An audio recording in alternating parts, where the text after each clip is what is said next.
রায়হান আহমেদ মাসুম আপনি লিখেছেন, কে যেন আমার মোবাইলে টাকা রিচার্জ করে দিয়েছে। কে করেছে আমি জানি না।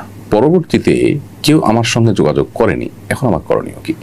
ভাই রায়হান আহমেদ, কেউ যদি আপনার মোবাইলে ভুলে রিচার্জ করে দিয়েছে বলে আপনার মনে হয়, তাহলে সেক্ষেত্রে তার কোনো ট্রেস পাওয়া গেলে তো সেটাকে তার কাছে রিটার্ন করবেন বা যোগাযোগ করবেন। আর যদি তার কোনো ট্রেস পাওয়া না যায়, তাহলে সেক্ষেত্রে আপনি এই টাকাটা সওয়াবের উদ্দেশ্য ছাড়া, অর্থাৎ যিনি পাঠিয়েছেন তার পক্ষ থেকে দানের উদ্দেশ্যে আপনি কোনো গরিব দুঃখীকে দান করে দিবেন, সাদাকা করে দিবেন। ইনশাআল্লাহ বিদিনিল্লাহ ওই পরিমাণ টাকা সাদাকা করে দিলে আপনি দায়মুক্ত হয়ে যাবেন।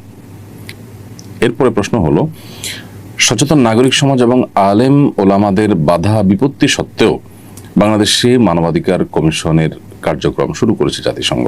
এই মর্মে নিউজ দেখতে পেয়েছি গণমাধ্যমে। প্রশ্ন হলো, এত বাধা বিপত্তি উপেক্ষা করে যখন তাদের কার্যক্রম চালু করা হয়েছে, এখন আমাদের করণীয় কি হতে পারে?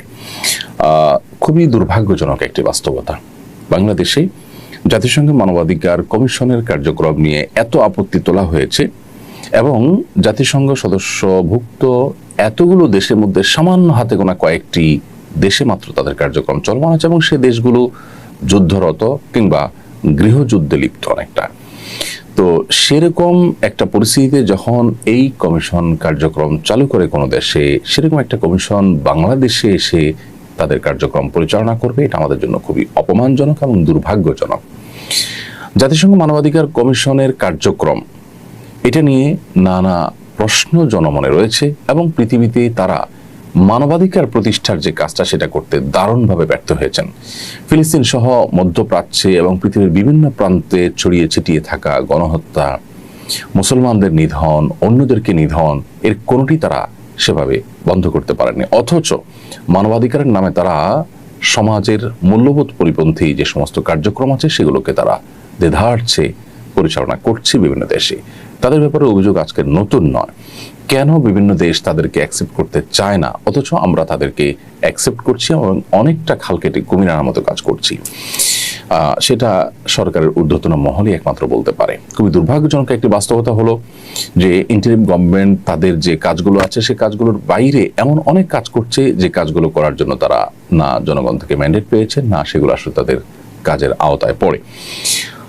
উপদেষ্টাদের অনেকে এমন অনেক কার্যক্রম করছেন যেগুলো আমাদের সমাজের মানুষের মূল্যবোধ পরিপন্থী, যেগুলো বিদেশিদের এজেন্ডা বাস্তবায়ন মাত্র। সেরকম কাজ তারা অহরহ করছেন এবং শেষের দিকে এসে যেন অনেক বেশি তড়িঘড়ি করে সে সমস্ত কাজগুলো করার চেষ্টা করা হচ্ছে, যে সমস্ত কাজ নির্বাচিত সরকার পর্যন্ত সাহস পেত না। কারণ জনগণের কাছে তার জবাবদিহিতা আছে, ভোটের জন্য অন্তত যেতে হবে, মুখোমুখি হতে হবে, সেই ভয়ে তারা যে সমস্ত কাজ করতে পারতো না, সেই কাজগুলো পর্যন্ত ইন্টারিম গভর্নমেন্টের অনেক উপদেষ্টা, অনেক মিনিস্ট্রি এবং কেন্দ্রীয় পর্যায় থেকে কোনো কোনো ক্ষেত্রে করা হচ্ছে। মানবাধিকার কমিশনের অফিস খোলার কার্যক্রমটা অনেকটা সেরকম একটি কাজ। আমি বিনয়ের সাথে আহ্বান করতে চাই যে এটার বিরুদ্ধে আমাদের কথা বলা, আমাদের অবস্থান গ্রহণ করা, শান্তিপূর্ণভাবে প্রতিবাদ করা, এটা অব্যাহত রাখতে হবে। প্রয়োজনে ওলামা একরাম এবং বিদগ্ধ মানুষদের নেতৃত্বে বিচক্ষণতার সাথে এই কার্যক্রম বন্ধের জন্য নানাবিধ কর্মসূচি আমাদের পালন করতে হবে এবং সেখানে আমাদের সর্বত্র সহযোগিতা করতে হবে যে কোনো মূল্যে। আমাদের দেশে বিদেশিদের যে থাবা, তাদের যে আগ্রাসন, মানবাধিকার প্রতিষ্ঠান নামে নানা নামে তাদের যে খবরদারি এবং আমাদের এখানে নানাবিধ তাদের আপনার যে সমস্ত মিশনগুলো আছে, এজেন্ডাগুলো আছে, সেগুলো যেন তারা বাস্তবায়ন করতে না পারে, সেজন্য আমাদের প্রত্যেককে সচেতন হওয়া দরকার। দীর্ঘদিন হয়ে যাওয়ার পরও, স্বাধীনতার বহু বছর পার হওয়ার পরও আমরা আমাদের কাঙ্ক্ষিত জায়গায় যেতে পারিনি। এর অন্যতম একটি কারণ, বহু কারণের মধ্যে থেকে একটি কারণ, যে আমাদের যখন যারা ক্ষমতায় এসেছে তাদের একটা অংশ কখনো কখনো তারা বিদেশিদের এজেন্ডা বাস্তবায়নে ব্যস্ত হয়ে গেছে এবং প্রশাসনে এমন অনেক ব্যক্তিবর্গ আছে যাদেরকে খুব সহজে বিদেশিরা কিনে ফেলতে পারে এবং তাদের এজেন্ডাগুলো তাদের দিয়ে বাস্তবায়ন করাতে পারে। খুবই দুর্ভাগ্যজনক বাস্তবতা এটি। আমাদের জাতিসংঘের মানবাধিকার কমিশন অফিস এখানে ওপেন করা এবং তাদের কার্যক্রম শুরু করার বিষয়টা অনেকটা সেরকম। আল্লাহ রাব্বুল আলামিন আমাদেরকে শকুনের থাবা থেকে হেফাজত করুন, আমাদের প্রিয় মাতৃভূমিকে সকল প্রকার ষড়যন্ত্র থেকে রক্ষা করুন এবং আমাদের ঈমান, আমল, মূল্যবোধ এগুলোকে আল্লাহ তাআলা হেফাজত করুন।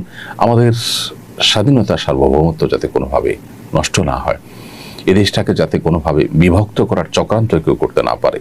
চট্টগ্রাম সহ যে সমস্ত অঞ্চলগুলো নিয়ে শঙ্কা আছে সেগুলো নিয়ে কেউ কোনো রকম ষড়যন্ত্র যেন করতে না পারে। আল্লাহ তাআলা আমাদেরকে সেরকম ধী শক্তি, সেরকম বিচক্ষণতা এবং সেরকম সার্বিক শক্তি সামর্থ্য দান করুন।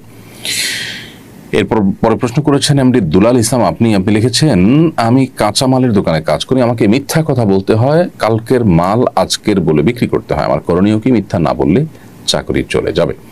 ভাই দুলাল ইসলাম, চাকরি আপনার রিজিক দাতা নয়। সন্দেহাতীতভাবে চাকরি থাকলে আমাদের জীবিকা নির্বাহ করার পথটা সহজ হয়, সেজন্য আমরা চাকরি রক্ষা করার জন্য চেষ্টা করি। কিন্তু তার মানে এই নয় যে আমার ঈমান আমল, আমার আখিরাত ধ্বংস করে হলেও আমাকে চাকরি করতে হবে। সেই জায়গা থেকে আমি আপনাকে বলতে চাই যে আপনার জন্য শরিয়ার বিধান হলো যে মিথ্যা বলা ছাড়া যদি চাকরি করা না যায়, সেই চাকরি করা আপনার জন্য জায়েজ নয়।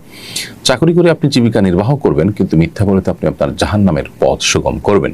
তাহলে একজন মানুষ যদি ক্ষুধার্ত থাকে তাহলে তিনি নিশ্চয়ই বিষ খাবেন না, কারণ বিষ খেয়ে ক্ষুধা নিবারণের চেষ্টা করলেও তাতে তিনি মারা যাবেন, অর্থাৎ এই ক্ষুধা নিবারণের কোনো মানে হয় না। ঠিক একইভাবে মিথ্যা বলে চাকরি করে আপনি জীবিকা নির্বাহ হয়তো করতে পারবেন, কিন্তু জাহান্নাম আপনি ত্বরান্বিত করছেন। সেজন্য আপনার জন্য এই চাকরি সুইচ করে অন্য কোনো চাকরি বা অন্য কোনো পেশা যাওয়ার চেষ্টা করা উচিত। আল্লাহ তাআলা রিজিক দাতা, রিজিক আহরণ করবার জন্য আমাদেরকে কষ্ট করতে হবে। হয়তো চাকরি ছেড়ে দিলে আপনার একটু কষ্ট হবে, হয়তো টানাটানি করে চলতে হবে, হয়তো আর একটু খারাপ চাকরিতে আপনাকে যেতে হবে, হয়তো উপার্জন একটু কম হবে, কিন্তু এই সমস্ত স্যাক্রিফাইসগুলোর বিনিময়ে তো আমরা আল্লাহর কাছে জান্নাত চাইবো। আমরা আল্লাহর কাছে জান্নাতটা কোন মুখে চাইবো?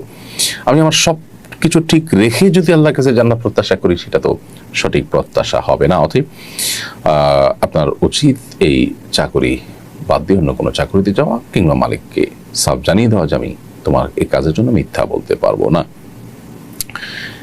এরপরে প্রশ্ন করেছেন রৌনাফ চৌধুরী, আপনি লিখেছেন, আমার নাক একটু অস্বাভাবিক বড়, আমার মুখের সাথে মানানসই লাগছে না। এ নিয়ে অনেকের কাছ থেকে কথা শুনতে হয়, যা আমার খুবই খারাপ লাগে। আমি যদি অপারেশন করে এটা ঠিক করি তাহলে কি আমার কোনো পাপ হবে? কোন একটা লাইভে সম্ভবত আপনার এই প্রশ্ন উত্তর আমরা দিয়েছি প্রিয় দর্শক। সেটি হলো যে যদি নাক আপনার অস্বাভাবিক বড় হয় তাহলে অপারেশন করে স্বাভাবিক করতে পারবেন। এতে আল্লাহ সৃষ্টিতে যে পরিবর্তন করবার নিষেধাজ্ঞা আছে, এ বিষয়ে যে নিষেধাজ্ঞা আছে সেটি লঙ্ঘন হবে না। কারণ আপনার কোনো অসুবিধা থাকলে বা কোনো অসঙ্গতি থাকলে বা কোনো আপনার জন্মগত কোনো ত্রুটি থাকলে, তাহলে সেটাকে ঠিকঠাক করা বা সেটা ট্রিটমেন্ট করা, এটা পার্ট অফ জেনারেল ট্রিটমেন্ট। যার কারণে এর ফলশ্রুতিতে আপনি আল্লাহ সৃষ্টিতে পরিবর্তন করবার যে গুনাহ, সেই গুনাহগার হবেন না, সেই গুনাহে গুনাহগার হবেন না। এরপর প্রশ্ন হলো, আসুন্নাহ ফাউন্ডেশনের বৃক্ষরোপণ প্রকল্পে কি এখনো দান করা যাবে? হ্যাঁ, আসুন্নাহ ফাউন্ডেশনের যে বৃক্ষরোপণ কার্যক্রম 2025 সালের শুরু হয়েছে, সেটা এখনো চলমান আছে এবং পুরো বর্ষার মৌসুম ধরেই চলমান থাকবে। বিধায় আমরা এখনো কেউ চাইলে এই কার্যক্রমে সামিল হতে পারি, দান করতে পারি, এবং প্রতিনিয়ত দেশের বিভিন্ন জায়গায় আমাদের বৃক্ষ বিতরণ এবং বৃক্ষরোপণের কার্যক্রম চলমান আছে। বিশেষ করে শিক্ষা প্রতিষ্ঠানগুলোকে টার্গেট করি আমরা এই কার্যক্রম ব্যাপকভাবে পরিচালনা করছি। অতএব কেউ চাইলে কোনো ফলদ বা বনজ কোনো গাছ রোপণ করবার জন্য আপনার তরফ থেকে আপনি আসুন্নাহ ফাউন্ডেশনকে দায়িত্ব দিতে পারেন। বাস্তবতা হলো যে বর্ষার মৌসুমে আমাদের যে কমন আমলগুলো আছে, এর মধ্যে থেকে একটা আমল হলো বৃক্ষরোপণ করা, অর্থাৎ এর মাধ্যমে আল্লাহর সন্তুষ্টি অর্জন করে সাদকা জারিয়ার সওয়াব আমি পেতে পারি। এই সুযোগটা বর্ষাকালে আমাদের জন্য বেশি হয়।